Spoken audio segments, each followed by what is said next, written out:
Olá, sejam muito bem-vindos ao meu cantinho. Pra quem eu não conhece, meu nome é Amanda, muito prazer. Esse vídeo é a parte 2 de um vídeo que eu já fiz sobre curiosidades de morar nos Estados Unidos, então eu trago mais 10 curiosidades sobre como é morar aqui nos Estados Unidos, em Seattle mais especificamente. Ai, como sempre, a última curiosidade é a curiosidade mais curiosa, porque eu quero que vocês assistam esse vídeo até o final.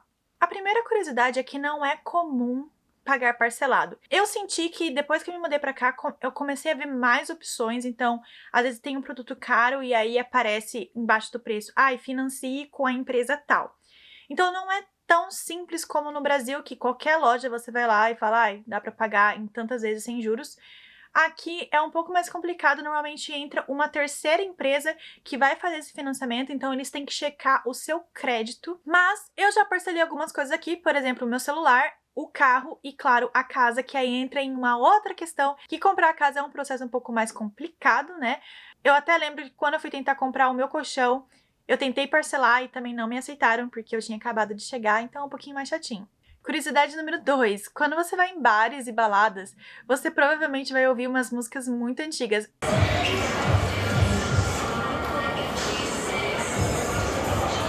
Eles não tocam necessariamente as tendências, os top 10, top 50 do momento.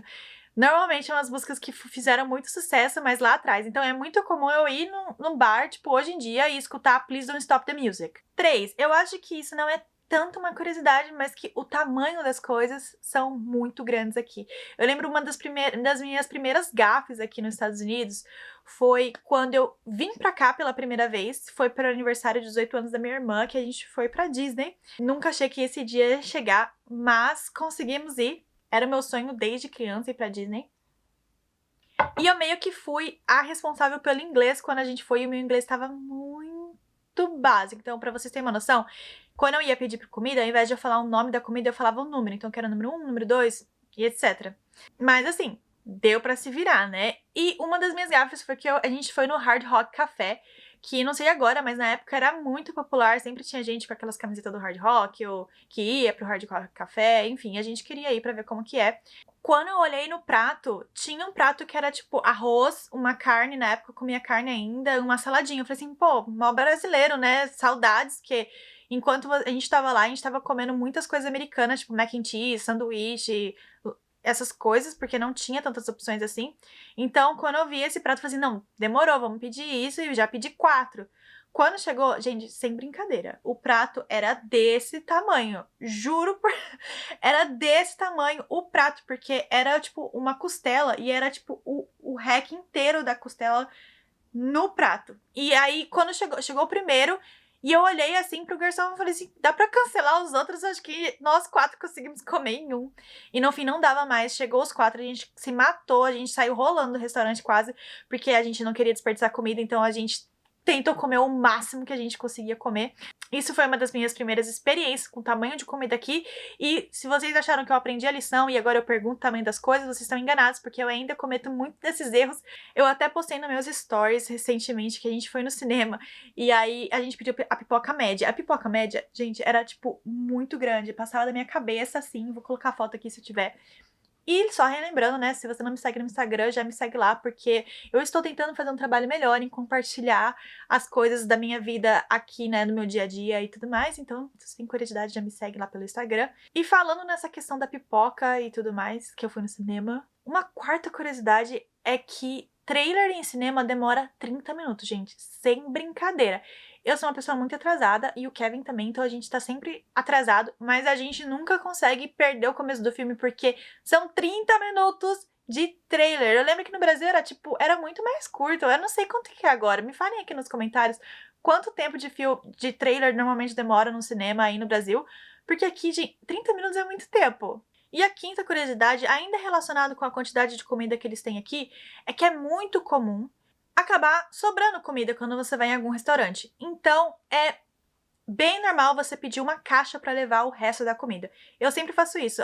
Muitas vezes eu vou num restaurante e eu como metade da comida que eles servem e a outra metade eu levo para comer algum outro dia. Então, eles sempre já têm as caixinhas lá bonitinhas para você levar para casa, é só você pedir que eles trazem a caixa e você coloca e tudo bem. O que eu acho muito legal, eu não tinha esse costume de fazer no Brasil, até porque não sobrava, assim, comida com frequência. Me fala aqui nos comentários se é algo que, sei lá, acontece no Brasil e só eu que não sabia, mas eu achei interessante compartilhar com vocês. A sexta curiosidade é sobre salão de beleza, para quem gosta de se arrumar ali, né, e mudar um pouquinho. E até para as pessoas que não necessariamente curtem ficar indo no salão de beleza, mas de vez em quando precisa fazer um corte, alguma coisa assim. Esse aspecto nos Estados Unidos eu achei bem diferente do Brasil, mas eu acho que uma diferença bem grande que eu reparei nessa questão é a relação de cabelos e unhas. Então, quando você vai cortar o cabelo no salão do Brasil, normalmente você senta lá naquela cadeirinha, né? A pessoa vai lá, lava o seu cabelo.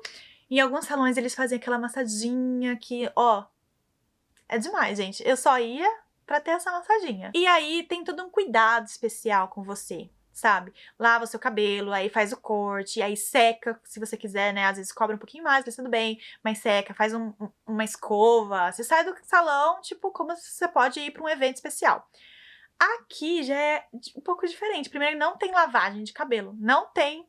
Você já vai direto pra cortar. Então, se você quer cortar, às vezes eles borrifam água e aí cortam, ou então faz o corte a seco com o seu cabelo como tá e cobram mais caro do que no Brasil, né?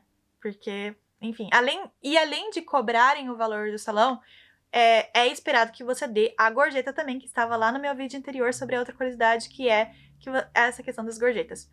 E sobre as unhas, pra quem gosta de fazer as unhas. E quando eu fui no salão daqui, eu fui fazer aquelas unhas em gel.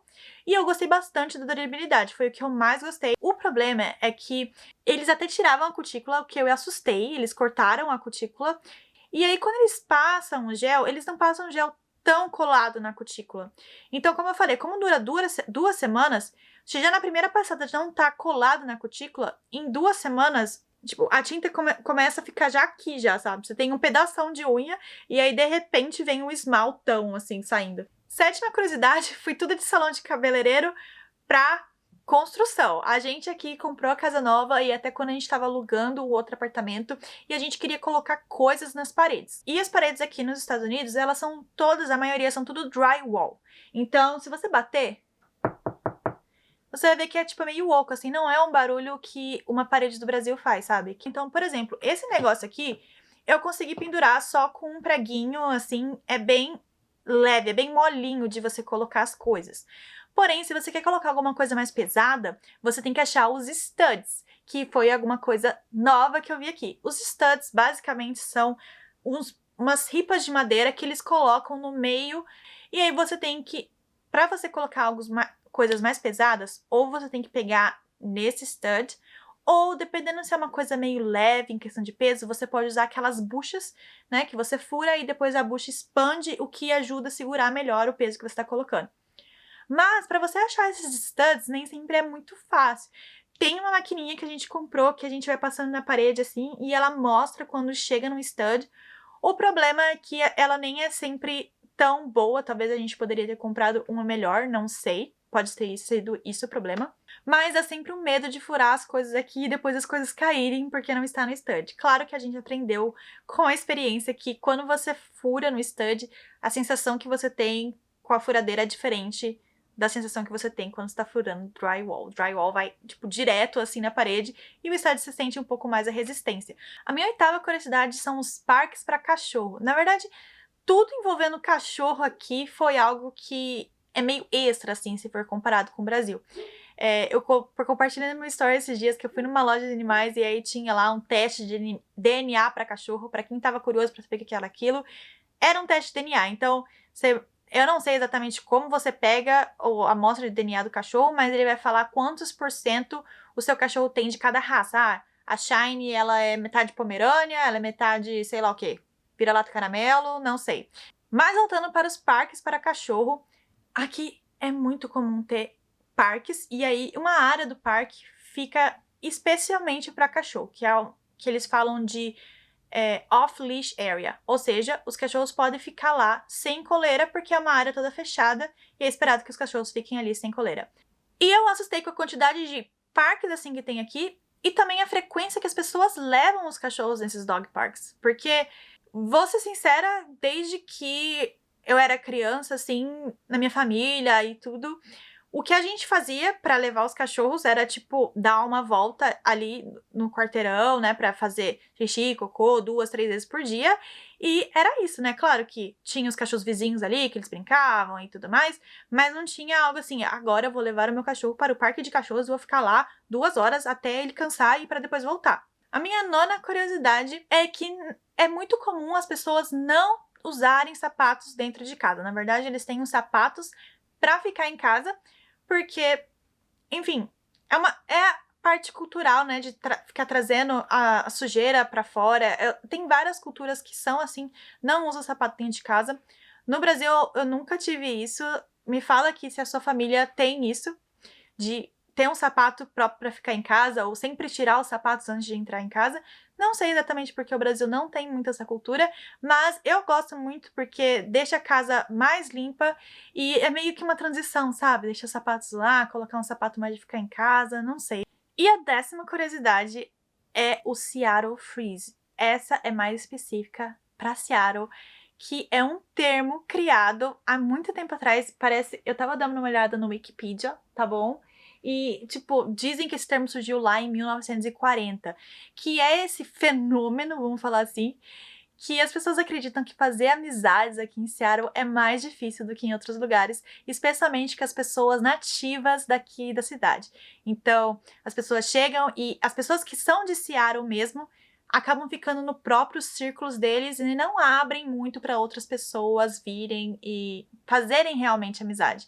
E até tem essa questão de que eles são muito gentis, eles são muito educados, mas eles nunca vão te incluir no ciclo de amizade deles. Isso pra mim sempre foi muito curioso. Tem várias especulações do porquê isso acontece. Por exemplo, quando as empresas de tecnologia começaram a crescer e crescer, principalmente a Amazon, que se estabeleceu mais em Seattle do que a própria Microsoft, que ficou mais em Redmond, veio muita gente de fora e os preços acabaram subindo muito. Os nativos daqui da cidade acabaram sendo que meio que expulsos da própria cidade que eles cresceram, porque com toda essa vinda de imigrantes e que começou a aumentar o preço das coisas, ficou mais difícil pro pessoal daqui mesmo. Além disso, o pessoal... no Wikipedia tá falando que porque muitos desses imigrantes eram de origem asiáticas, que já de costume eles são mais fechados no próprio círculo deles, e isso, claro, não sei se eu concordo totalmente, talvez eu vejo...